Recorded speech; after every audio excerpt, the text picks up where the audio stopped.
हाँ जी, नमस्कार दोस्तों, स्वागत है आप सभी का हमारे यूट्यूब चैनल परीक्षा गाइड पर। अगर दोस्तों आप भी महाराजा गंगा सिंह यूनिवर्सिटी बीकानेर यानी कि MGSU से बीएड कर रहे हैं और आप बीएड फर्स्ट ईयर के स्टूडेंट हैं, तो आपके अभी हाल ही में एग्ज़ाम चल रहे हैं। आपका जो लास्ट एग्ज़ाम है वो आपके सब्जेक्ट का 18 जुलाई 2024 को होने जा रहा है।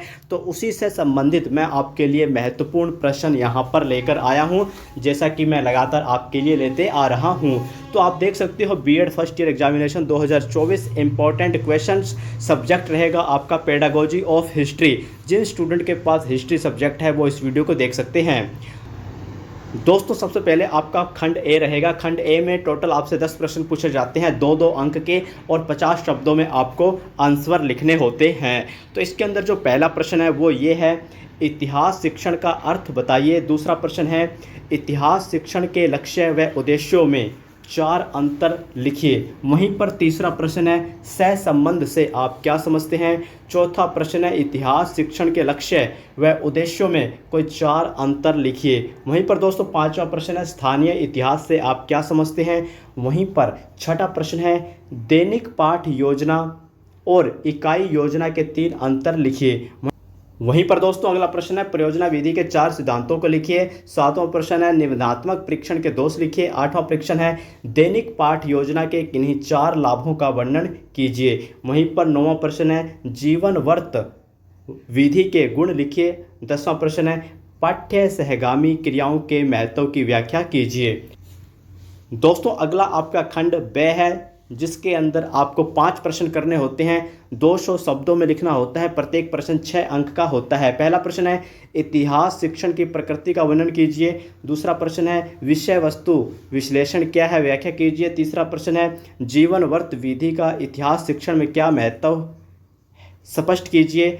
चौथा प्रश्न है, इतिहास शिक्षण में नाट्य विधि को स्पष्ट कीजिए। वहीं पर 5वां प्रश्न है, वार्षिक पाठ योजना बनाते समय ध्यान रखने वाली बातों का वर्णन कीजिए। छठा प्रश्न है, निदानात्मक परीक्षण तथा उपलब्धि परीक्षण में क्या अंतर है। 7वां प्रश्न है, नील पत्र क्या है, इसके निर्माण के सोपान लिखिए। 8वां प्रश्न है, प्रयोक्षित अध्ययन विधि तथा इसके गुण एवं दोषों की व्याख्या कीजिए। 9वां प्रश्न है, दृश्य श्रव्य सामग्री का क्या महत्व है, दृश्य श्रव्य सामग्री के वर्गीकरण की व्याख्या कीजिए। दोस्तों अगला पार्ट आपका सह रहेगा, जिसके अंदर आपको केवल 3 प्रश्न करने होते हैं। प्रत्येक प्रश्न 10-10 अंक का होता है। 500 शब्दों में आपको लिखना होता है।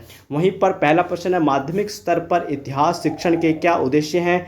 इतिहास का वर्तमान पाठ्यक्रम इन उद्देश्यों की पूर्ति में किस सीमा तक करता है।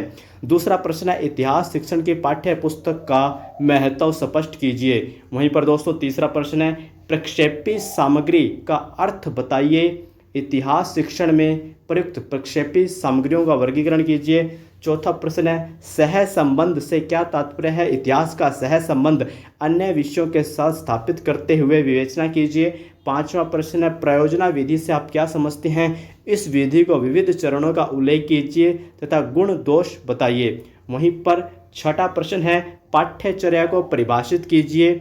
यह पाठ्यक्रम से किस प्रकार भिन्न है। वर्तमान इतिहास पाठ्यचर्या की सूक्ष्म समीक्षा प्रस्तुत कीजिए। 7वां प्रश्न है, सामुदायिक संसाधन सामग्रियों का इतिहास शिक्षण में क्या महत्व है। किन्हीं बार सामुदायिक संसाधनों का इतिहास शिक्षण में उपयोग बताइए। तो दोस्तों ये थे आपके महत्वपूर्ण प्रश्न। वीडियो अच्छी लगे तो लाइक कर देना, चैनल सब्सक्राइब कर देना और अपने सभी दोस्तों के पास इसे शेयर जरूर कर देना। धन्यवाद। जय हिंद, जय भारत।